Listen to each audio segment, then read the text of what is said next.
Okay,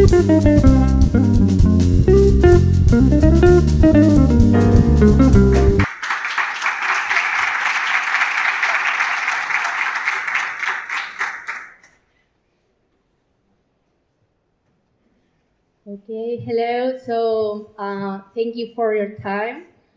First question, is here anyone who cannot speak Spanish? Okay, fair enough. Let's continue in English. So thank you all for spending your time here. I hope this time will pay off in the future. I hope so. So actually, it's been super ambitious of me to have this talk because actually this talk can last 1 hour or even 1 week. You know, don't worry, it's gonna it's gonna take only 1 hour. So just to give you some heads up here is that you will end up with a lot of gaps, of course, and those gaps actually you have to fill them at home. Okay, so if you feel like, oh, I don't get it, that I don't get this, it's absolutely normal. But my point, my aim here is that actually you have like a big picture of what a Web3 application means. So actually you can go home, play with the technology, have fun, and who knows, hopefully, think about some career path change, okay? So let's get started. Let's get started actually with the title, Web3. What does Web3 means? Actually, it means that we have a Web 1 and a Web 2. A Web 1 was like, if we move back, I don't know, 25, 30 years ago, where appeared the first website. Actually, those ones are called Web 1, where they were super static and crowded of hyperlinks everywhere. So with no dynamism, oh goodness, what did I do? Help!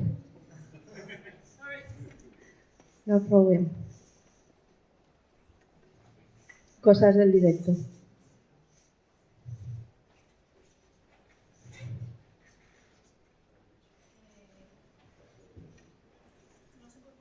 First one. Okay, nice. So this is called Web 1. Web 2 actually is when maybe JavaScript pop up and bring us some dynamism in our web application. So we got social media, we got e-commerce, we have marketplaces. Actually, those one are the applications that we use in our daily basis, okay? So Web 3 means that somehow, at some point, this website connect to the blockchain infrastructure, okay? So we are going to talk about this. Okay, so this is the agenda. We are give you some spam here. I'm going to talk about what I do, what we are doing in the block temple. After that, I'm going to say some new words, new concepts about blockchain. Then, my idea is that with those concepts, we can know actually how they are connected to each other, so we can have like a big picture of what architecture of a DApp looks like. And then, last but not least, what's next, okay? So, this is actually our company. Well, me and my partner are the ones who work here in the Block Temple. We offer a lot of services. Basically, we are like a blockchain consultancy, maybe. We offer consultancies to a company who, I don't know, wants some feedback from an on-chain analysis perspective. We take white papers, we take design for tokenomics. Also, we offer some workshops for companies. Maybe there are some companies who want to move at some point to blockchain or play with that. We do that. Also, we have the Block Temple Academy. That basically is that time to time we offer some courses from fundamental analysis, or me, that I'm detecting part of celerity. And then we have a very interesting topic here that is the cryptoactive recovery. This is something very, very interesting because there are a lot of people who come here and say, hey, I've been stolen, I don't know where's my Bitcoins, Ethereum, whatever has gone. So we actually do some stuff there. And yeah, this is pretty much all. So first, blockchain concepts. So I'm going to start actually from the problem of everything, why blockchain appear. So I really like to start from what is a decentralized database. So basically, and actually this is my thought, okay? So don't take it too personal. For me, as a centralized database, something that is located in a single point, and actually is managed by someone, some corporation, some people there, but actually there is one party that actually is taking care of this database. Very simple example is your bank application, okay? I want to move funds from one side to another. So you connect to the bank account and you say, hey, I want to do this transfer. So basically, these are really centralized database where actually the bank has the ownership and has the power to change the state of this database, right? So let's imagine that the bank say, hey, no, you're banned, you're blocked. You cannot do anything, okay? Actually, also, these databases usually are private. It means you cannot access, you cannot read data. You trust the bank. Remember, trust, okay? Because this is really what that I'm going to say a lot of time in here. So, let's take a step forward and let's talk about a distributed database. So, basically, it's actually the same, but the difference here is that instead of one single location, that actually, I say location, but it can be physical or not. We have different nodes, different machines that can be, of course, in different multiple physical locations or not, but actually can contain, this is the sharding, okay? Or some part of this database or the entire database. But they are connected to each other. And actually, there is one party here who orchestrates all of the data and say, hey, I want to do this chain, I want to propagate this chain to all of the nodes. But I mean, I can smell blockchain from this diagram, okay? But it's not blockchain. Now, we are talking about decentralized database, okay? You see the difference? This man, right?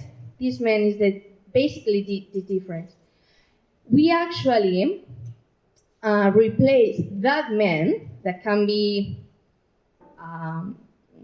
company or wherever, with a consensus software, okay? Can be a consensus algorithm, okay? Actually, this is the key, okay, of decentralized database. Someone who cannot actually control this database state. Actually, there is a software there who actually set up the rules that say, okay, if you accomplish this and this and this, you can propagate this state to all of the nodes, okay? So here, actually, we can say that we are closer to blockchain. So, basically, this is kind of blockchain, okay? I think the name is very self-explanatory. So, blockchain is basically a new database data structure. It's very similar to a linked list. Well, it's not very similar. It is a linked list, okay? So, well, every node here is called a block. If we start from the Genesis block actually is the first one in the blockchain. We have a header and a body, okay? So basically, the important here is the body. The body from a block contains all of the transactions, okay? And then these transactions are grouped and are encrypted with a very famous encryption algorithm, SHA-256.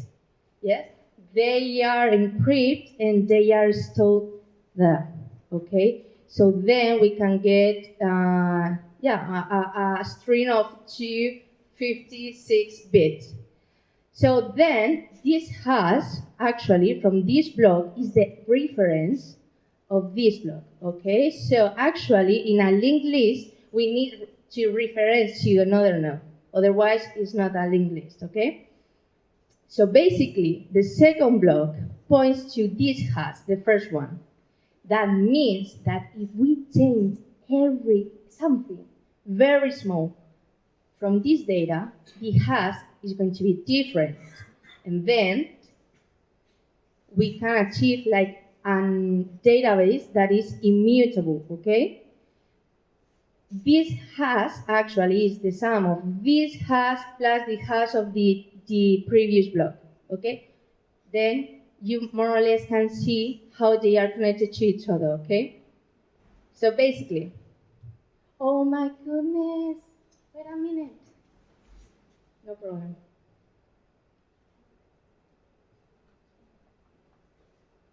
Let's see. I'm going to try. Okay, fair enough. Okay, perfect. So basically, I would say the blockchain, it's basically this, okay? So it's a decentralized and distributed database, okay? Where the data structure is like that. And of course, the consensus algorithm. So, for instance, do all the blockchain have the same consensus algorithm? No. For instance, Bitcoin has this proof of work, Ethereum has this proof of stake, depends of the blockchain. So, okay, so basically we have a blockchain that actually is a group of blocks. Every block has a group of transactions.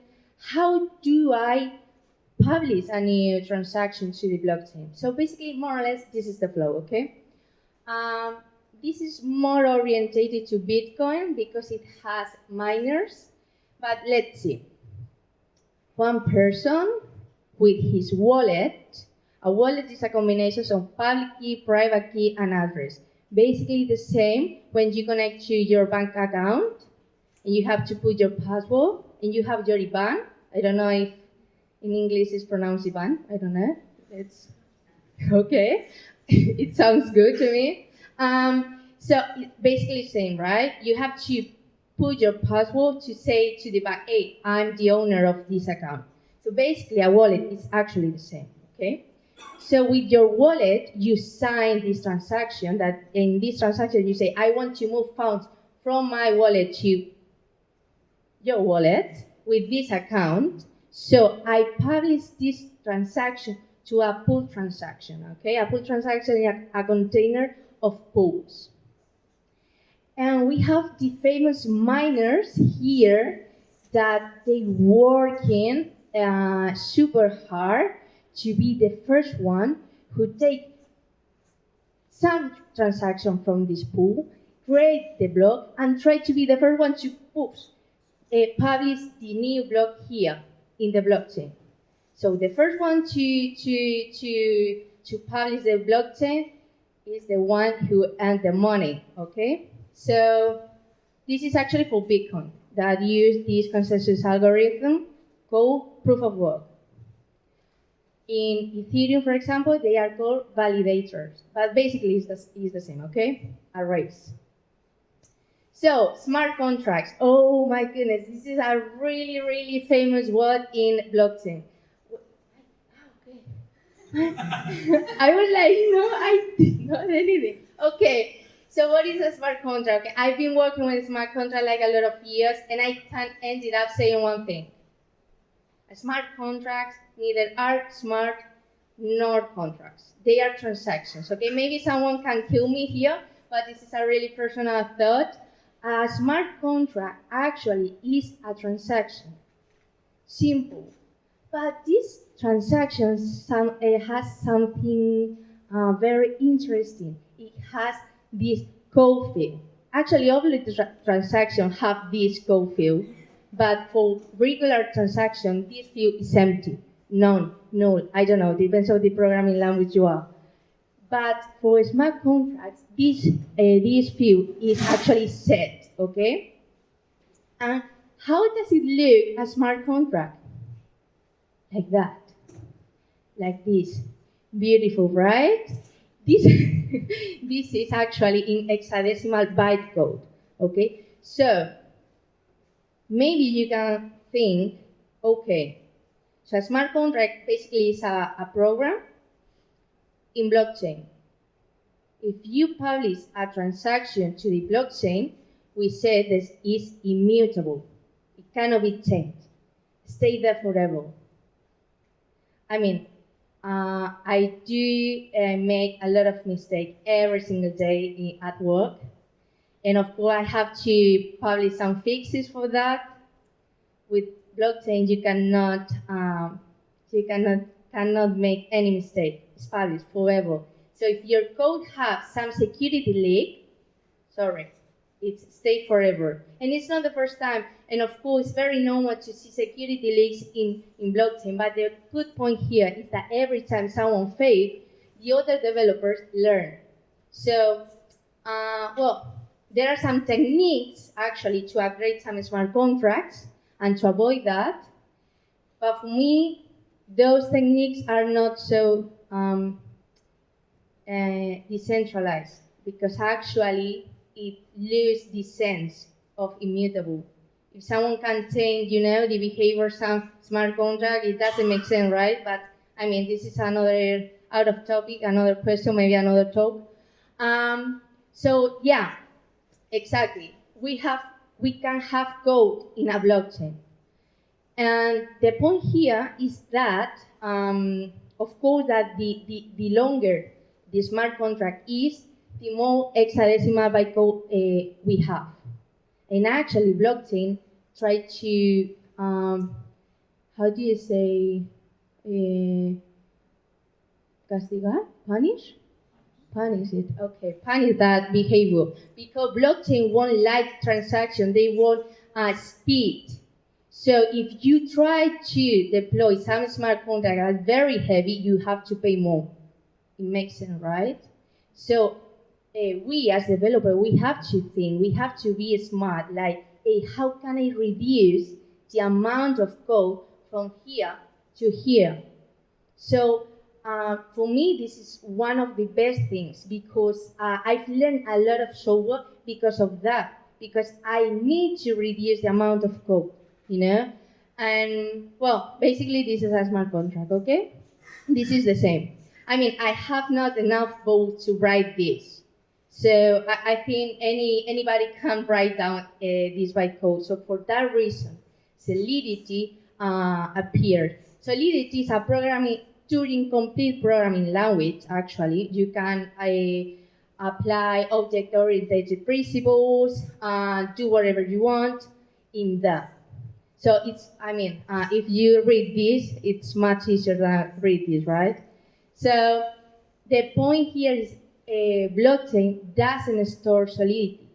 What it stores is bytecode. Maybe, I read it myself a lot, but I want you to remind this, okay? The point is that we need a compiler to translate those instructions to this, okay? So, to be honest, this Solidity was one of the first programming languages. But if you find the proper compiler that actually interprets those instructions to the proper hexadecimal bytecode, you're safe, okay? So I think I'm not missing anything. Okay.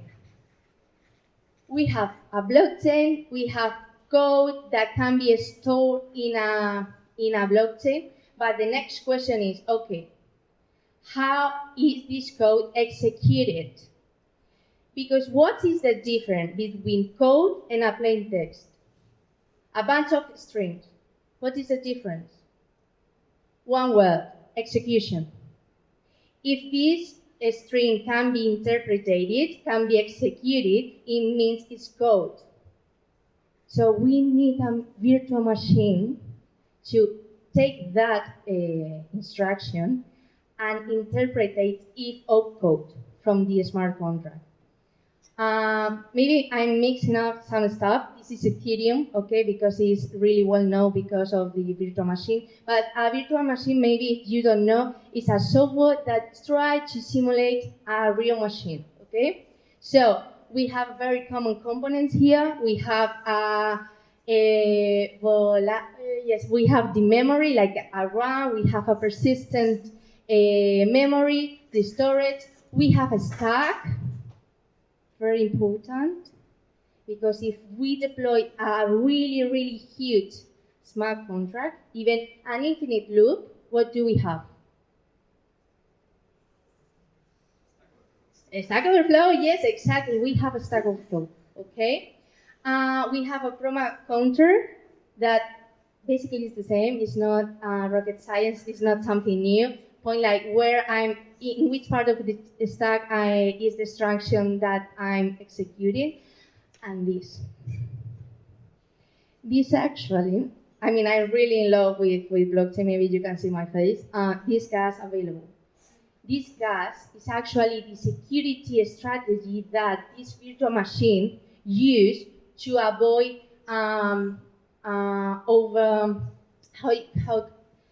to actually reduce the load of the network, okay? So actually, if you want to run some smart contract that takes a lot of time to execute, sorry, but you have to pay more.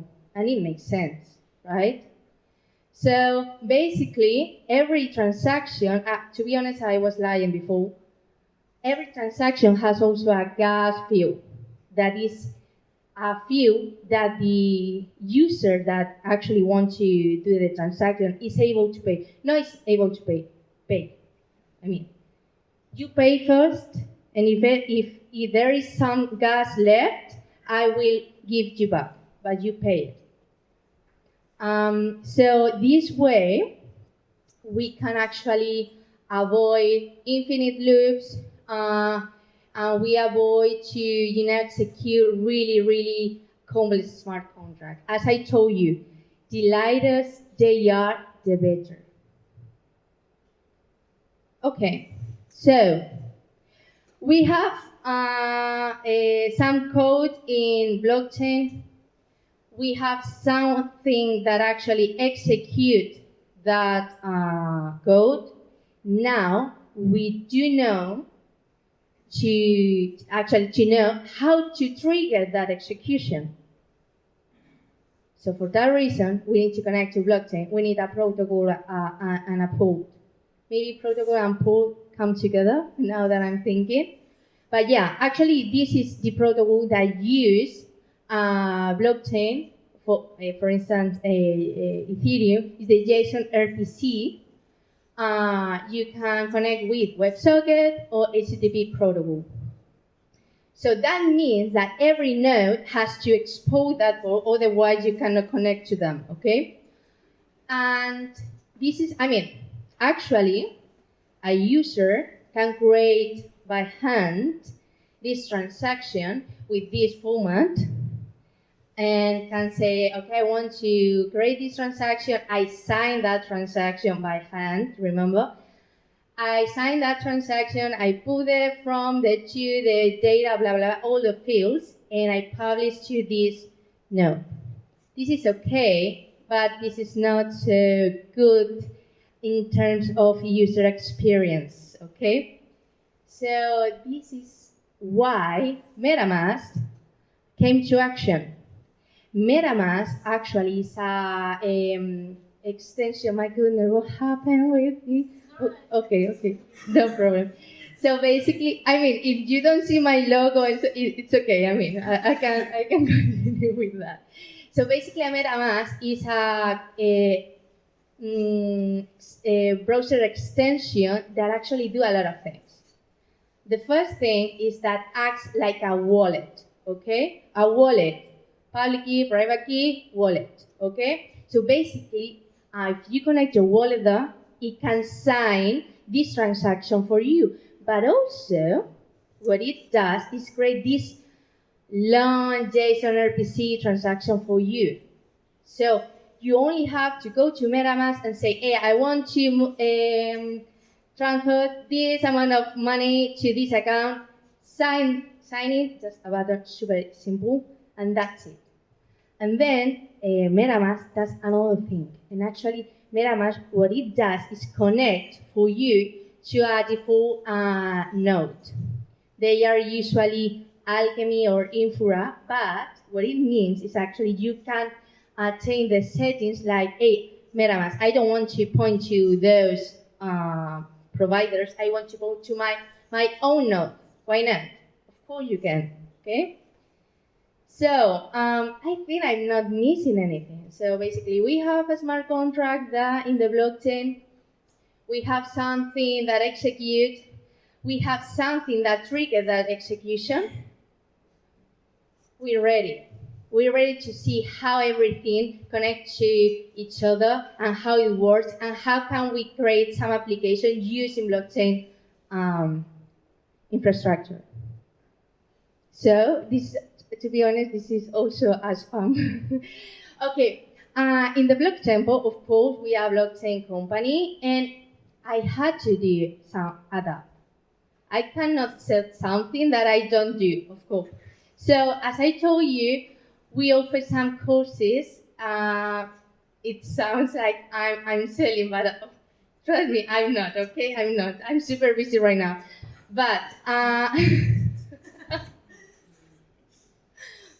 okay. So what we implemented in the bulk temple was like a review system that actually the reviews are stored in the blockchain. What does it mean?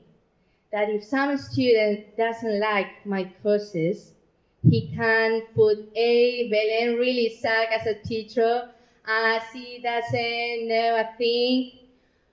One stop. It is what it is. I mean, I actually think I'm a really good professor, and of course, I know that all my students are going to rate me like 5-star, but of course, the possibility is that, okay? So this is very interesting. How did I do that? So basically, you see, this is a really long review. And as I told you before, the more data I try to push to the blockchain, the more gas I have to pay, right? So it's not fair for a student who really wants to write a review, pay more to create a bigger review, right? Not fair.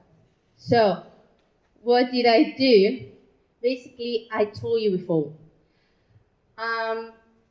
Everything there, what I do is use this encryption algorithm, SHA-256, and I get fixed length string of 32 bytes. It doesn't matter how long is the review. Always I'm going to have this fixed length string. So here I solve a problem. It's like, hey, write whatever you want. You are going to pay the same, okay? Of course, another decision that we have to make is actually what blockchain use. If I use Ethereum, maybe the review can cost like, I don't know, a lot of money, okay? But for that reason, we chose Polygon. So if you write a review in the Block Temple Academy, you will pay 0.00 blah blah blah cents. Peanuts, okay? So the thing is, okay, Belen, you store bytecode, actually, hexadecimal code in the smart contract, but actually I have to store also the base 64 code from the review. So here, I create this model to verify the review. So this is actually the hash of the review. I put the rate, I put the description, so everything match, okay? And it say, okay, the hash is okay. But if you take something, if you take 1 star or any character, boom, invalid. Okay? So this way, someone from outside can verify that actually the review is like that in blockchain, and I'm not lying. Okay? Yeah. So let's see. Maybe this is disappointing. I know it's so simple, right? We as a software engineer really like to build a really big and complex software. This is not the case, okay?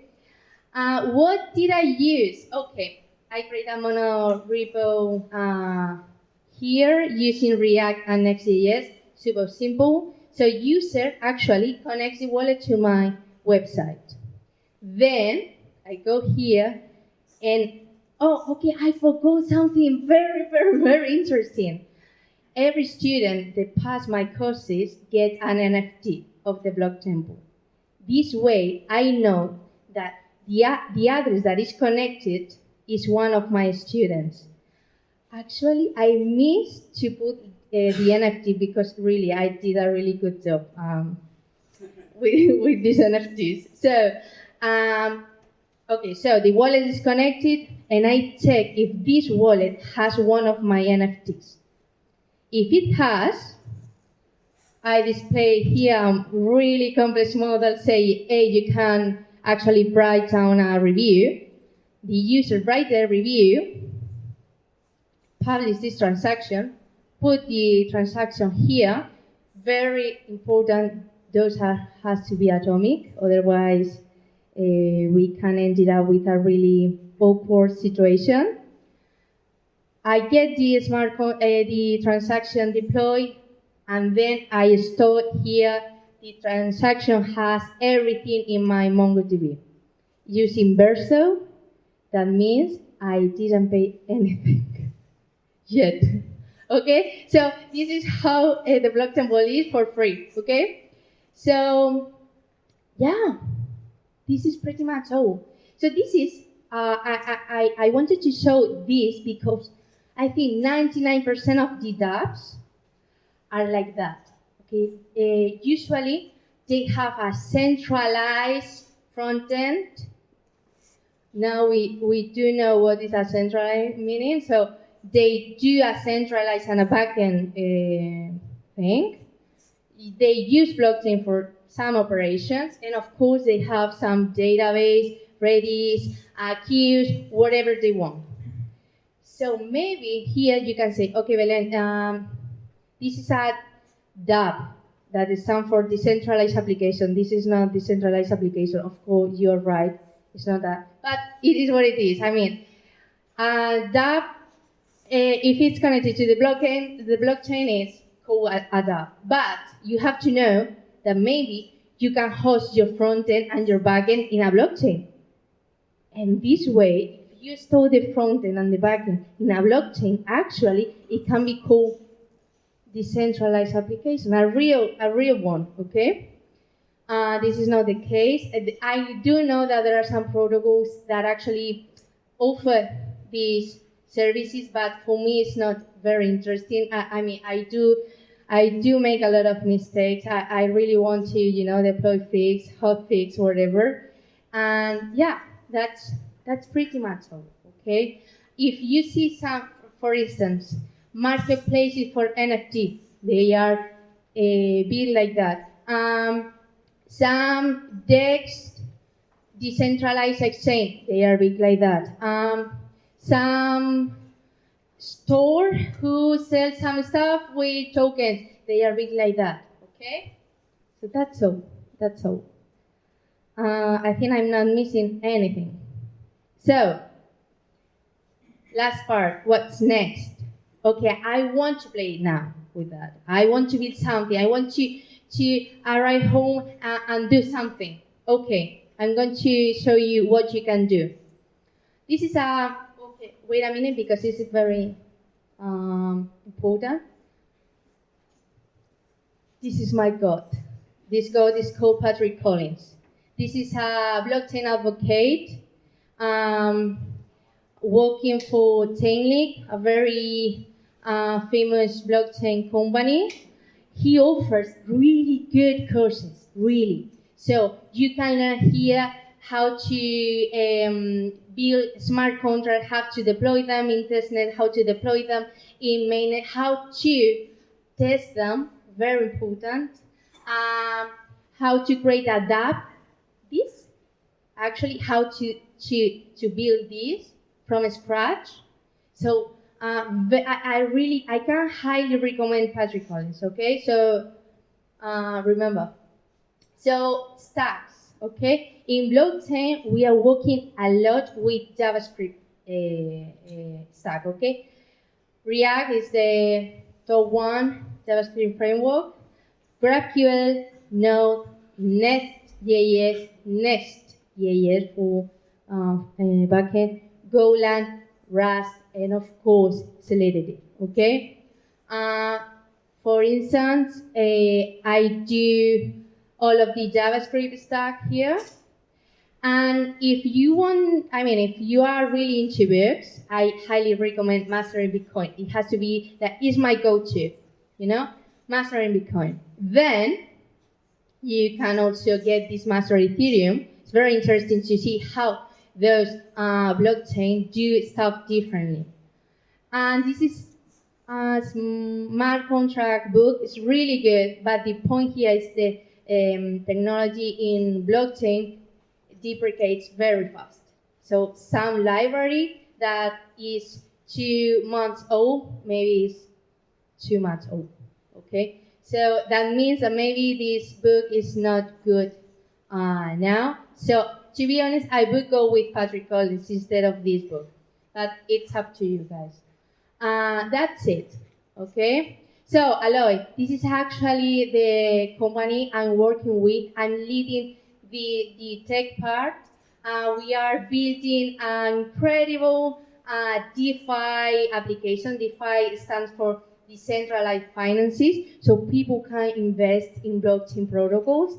Actually, not people, institutions, companies, or people who work with a really high volume of money. I really like working with them. I have so fun. And we are trying to find some full stack, backend engineer, blockchain engineer, front-end engineer, of course, QA engineer. So you are welcome to, I don't know, maybe in 6 months, who knows, I can receive some CVs from here. And what else? That's it, okay? This is my LinkedIn. Also, you can find me in Twitter, Telegram, here. I'm called like Suda Suvereno, Vereno for friends, and that's it. I mean, feel free to reach me out, to ask me a lot of questions. I will help you. And yeah, that's it. Thank you.